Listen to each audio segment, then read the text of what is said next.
पहले मैं देरी के लिए आप सबसे क्षमा मांगता हूं। आज लगातार मीटिंगें थी और अगर पहली मीटिंग लेट होती तो उसके बाद की सभी मीटिंग लेट हो जाती है, इसलिए पुनः मेरा बारंबार क्षमा।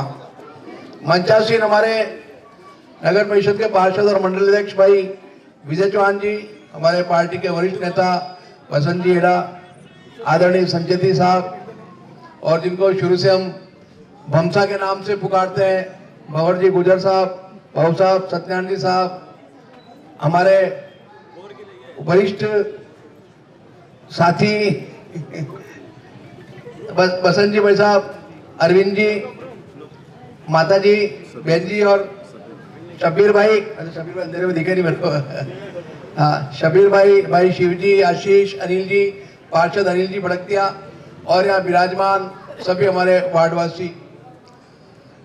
अभी जो पूर्व वक्ताओं ने भाई, हमारे सचिव भाई दिनेश जी गुजर, भाई खुमेंदर, देवराज जी हमारे वार्ड अध्यक्ष, पीछे देवीलाल जी भी खड़े हैं, नरेश जी पार्षद साहब भी खड़े हैं।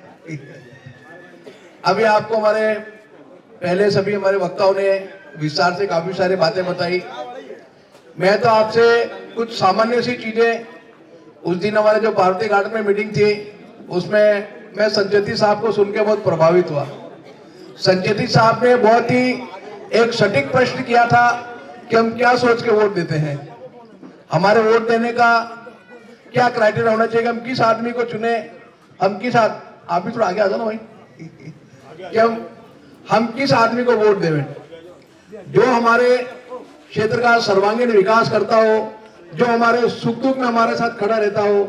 हमें सदैव ऐसे आदमी को चुनना है और हमको ऐसी सरकार को चुनना है जो सरकार अपने राजस्थान के सभी नागरिकों के लिए सोचती हो। मैं आपसे निवेदन करना चाहूंगा कि इन 5 वर्षों के शासनकाल में अशोक गहलोत साहब ने जो कार्य किए हैं वो देश में कोई भी मुख्यमंत्री नहीं कर पाए। हमारी चिरंजीवी योजना है जिसमें 25 लाख रुपए का बीमा आप सबको विदित है। मैं बहुत ज्यादा गहराई में उन योजनाओं की नहीं जाना चाहूंगा, पर स्वास्थ्य के लिए मुख्यमंत्री जी कितने गंभीर है, कितने चिंतित हैं कि मेरे राजस्थान का कोई भी नागरिक अपने इलाज के अभाव में परेशान न हो। शिक्षा के क्षेत्र में उन्होंने बहुत बड़े कदम उठाए, जो राजस्थान के आम जन के लिए परिवार की 100 यूनिट बिजली उन्होंने फ्री कर दी, अन्नपूर्णा के उन्होंने पैकेट देने प्रारंभ कर दिए।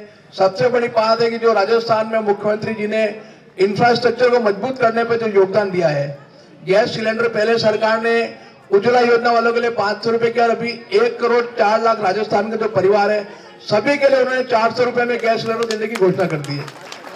मुख्यमंत्री जी का जो सबसे ज्यादा फोकस है इस चीज पे है कि हमारे माताओं बहनों की रसोई का बजट ना गड़बड़ाए। जो महंगाई की वजह से रसोई का बजट जो गड़बड़ा गया था, तो उन्होंने गैस सिलेंडर को कम करके, और इसीलिए कि सबसे ज्यादा भार जो पड़ रहा है 1150 रुपए की गैस की टंकी जो केंद्र की सरकार ने की है, उसी वजह से सबकी रसोई गड़बड़ा रही है, तो उन्होंने उसको 400 रुपए में देने का फैसला किया। हमारी सभी माताओं बहनों के लिए सालाना 10,000 रुपए मुख्यमंत्री जी ने कहा सरकार की ओर से खाते में डालेंगे। हमारे युवा साथियों को 12वीं पास करने के बाद लैपटॉप सरकार की ओर से निःशुल्क मिलेगा। हर क्षेत्र को सरकार ने ध्यान रखा है कि हम किस प्रकार से हमारे युवाओं को प्रोत्साहन करें, ताकि हमारा युवा जो प्रथम वर्ष में आवे तो उसके हाथ में अपना खुद का लैपटॉप या टैबलेट होना चाहिए। तो उनकी सोच है महिलाओं के प्रति, युवाओं के प्रति। अभी आपको ध्यान है कि राजस्थान में 20,000 हमारे बुजुर्गों को, वरिष्ठ जन को देव दर्शन के मुख्यमंत्री जी ने भेजा है। उनमें से लगभग 4-5 हजार लोग तो एयर फ्लाइट से गए हैं, बाकी सबको मुख्यमंत्री जी ने यहाँ से, मैं भी अभी गया था कुछ दिन पहले, हमने ट्रेन से रवाना किया था कई सारे यात्रियों को, उनका रहने का, खाने का, पीने का सारा खर्चा सरकार की ओर से। तो ऐसा मुख्यमंत्री कहाँ मिलेगा जो युवाओं के लिए भी सोचता है, महिलाओं के लिए भी सोचता है, और वरिष्ठ जनों को देव दर्शन कराने की भी उनके, भैया तो श्रवण कुमार ही होता है जो अपने माता पिता को देव दर्शन कराए, और यहाँ अशोक गहलोत जी मुख्यमंत्री ने श्रवण कुमार की भूमिका में अदा की है, और अपने सभी राजस्थान के वरिष्ठों को उन्होंने देव दर्शन पे भेजने की सरकार की ओर से योजना प्रारंभ की है। हमने नगर परिषद के माध्यम से भी प्रयास किया है कि आपके जो भी तकलीफ हो उसको दूर करें। हमारे नेहरू नगर में नाले का मुद्दा पिछले 20 साल से चल रहा था, बहुत वार्डवासी परेशान भी हुए, कई बार शिकायतें भी दर्ज कराई। अब हमारी स्थिति हो गई कि हम इस नाले को जहां भी बनावे पड़ोसी विरोध कर दें, इधर भी बनाने की कोशिश की, इधर भी की, इधर भी की। लास्ट में मैंने उसका तरीका निकाला, मैं उसको अंडरग्राउंड सीवरेज डलवा दी। ये आप जहाँ खड़े हैं यहाँ से मैंने उसको अंडरग्राउंड सीवरेज डालकर मधुबन से जोड़ दिया। मैंने कहा मेरे क्षेत्र का कोई भी किसी एक भी मकान वाले को तकलीफ नहीं हो। सबका कहना था कि हमारे घर के बाहर से बड़ा नाला निकलेगा, हमको दिक्कत आएगी। मैंने कहा किसी के घर के बाहर से मत निकालो, इसको अंडरग्राउंड कर दो ताकि किसी को दिक्कत नहीं हो, कोई भी नाराज नहीं हो। हम जानते हैं कि हमको जनता बनाती है, हर परिवार हमारे लिए समान है, हमारा कोई भी भेदभाव नहीं, कोई पक्षपात नहीं है, प्रत्येक परिवार समान है। हमने हर परिवार की भावना का सम्मान करते हुए उस लाइन को हमने पूरा अंडरग्राउंड कर दिया ताकि किसी को भी कोई दिक्कत नहीं हो। आप देखिए जाड़ाव साहब की सोच के बारे में मैं आपको बताना चाहता हूं। चित्तौड़गढ़ में आजादी के बाद से आज तक मात्र 2 कॉलेज थे। इन 5 वर्षों में जाड़ाव साहब ने 8 नए कॉलेज और चित्तौड़गढ़ को दे दिए।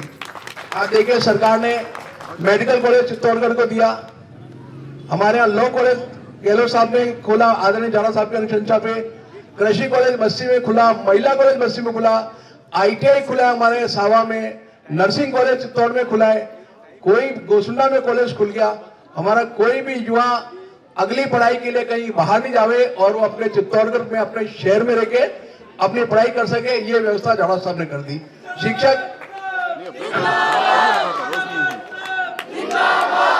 शिक्षा के क्षेत्र में जो लोग कहते थे विकास से क्या होता है, मैं आपको बता रहा हूं विकास से क्या होता है। पिछली बार जब कांग्रेस का बोर्ड था, जाड़ाव साहब चित्तौड़गढ़ से विधायक थे, हमने नगर परिषद बोर्ड से जमीन दी बिरला सीमेंट फैक्ट्री को यहाँ हॉस्पिटल बनाने के लिए, और जाड़ाव साहब के प्रयासों से यहाँ बिरला हॉस्पिटल बना। अभी आपने देखा बिरला हॉस्पिटल कोरोना में कितना काम आया, कोरोना में हॉस्पिटल कितना काम आया, हमारे हजारों क्षेत्रवासियों की जान इस बिरला हॉस्पिटल की वजह से बची है। तो ये फर्क पड़ता है विकास का, विकास की सोच का। ये जो चुनाव का समय आता है तो कई सारे ऐसे लोग आ जाते हैं जो भाई भाई को लड़ाने के नाम पे वोट मांगते हैं, हिंदू को मुसलमान से लड़ाते हैं, सिख को ईसाई से लड़ाते हैं। अभी आप देख लो वहां मणिपुर में 2 समुदाय आमने सामने हैं।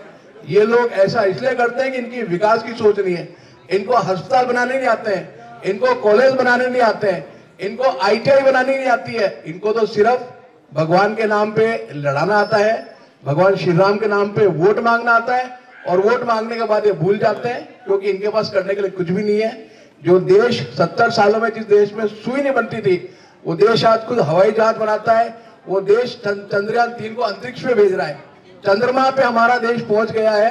तो ये सारा विकास इसीलिए हुआ है कि हमारा जो देश के आजादी के बाद के नेता थे उनकी सोच इतनी अच्छी थी। तो साथियों, मैं आप सबसे यही अनुरोध करना चाहूंगा कि किसी भी प्रकार की ऐसी भावनाओं में न बहें जो लोग आके बरगलाते हैं, भड़काते हैं, चुनाव के टाइम में कई तरह के प्रलोभन देंगे। मैं कहना चाहूंगा कि हमारे तो क्षेत्र के नजदीक रहते हैं वर्तमान विधायक महोदय, उनकी 10 साल में चित्तौड़ के लिए क्या उपलब्धि है, आप उनसे पूछ लेना। आपके पास वो या उनका कोई नुमाइंदा वोट मांगने आए उसको पूछना, आपने 10 साल में चित्तौड़गढ़ के लिए क्या किया है। हमने पूरे शहर की सड़कों का जाल बिछा दिया, जो बची हुई सड़कें उसके लिए भी कार्यादेश जारी है, कार्य निरंतर चल रहा है। आपके नजदीक अभी हाथीकुंड में मैंने जो अभी कार्य करा है, आप देखना उसका 3 महीने बाद परिणाम, वो इतना सुंदर, अभी आप जाके देखना कल सुबह वहां जो काम चल रहा है, पूरा धौलपुर स्टोन से हाथीकुंड को इतना सुंदर बना रहे हैं। वहां बढ़िया हमारे बुजुर्गों के लिए बैठने के लिए छतरियां बन रही हैं, उनके बेंचें लगेंगी, शाम के टाइम नजदीक पार्क में झूले चक्र रहेंगे, हमारे बच्चे जाके खेलेंगे, माताएं बहनें मंदिर में पूजन करने के बाद उस कुंड में आके बैठेंगे, सब आनंद लेंगे। तो ये सोच कांग्रेस पार्टी की है, कांग्रेस पार्टी के बोर्ड की है। इनकी सोच तो सिर्फ और सिर्फ बोलना है, झूठ बोलना है, आपस में लड़ाना है। हम लोग बोलते कम है, बरगलाते कम है और काम करने का प्रयास ज्यादा करते हैं।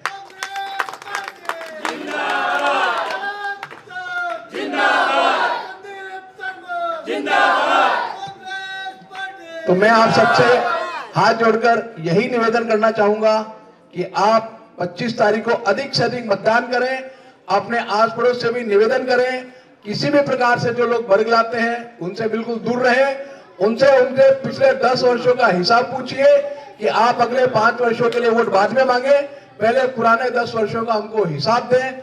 उन्हें आपसे अनुरोध यही है कि 25 तारीख को 3 नंबर का बटन दबाकर कांग्रेस प्रत्याशी आदरणीय जाड़ाव साहब को विजयी बनाएं और अपने चित्तौड़ को जो चहुमुखी की विकास की ओर अग्रसर है, इसको आप अपना योगदान दीजिए, क्योंकि आपका एक वोट बहुत अमूल्य है। ये वोट हमारे शहर के निर्माण में और हमारे राज्य के निर्माण में बहुत महत्वपूर्ण भूमिका निभाएगा। धन्यवाद, जय हिंद।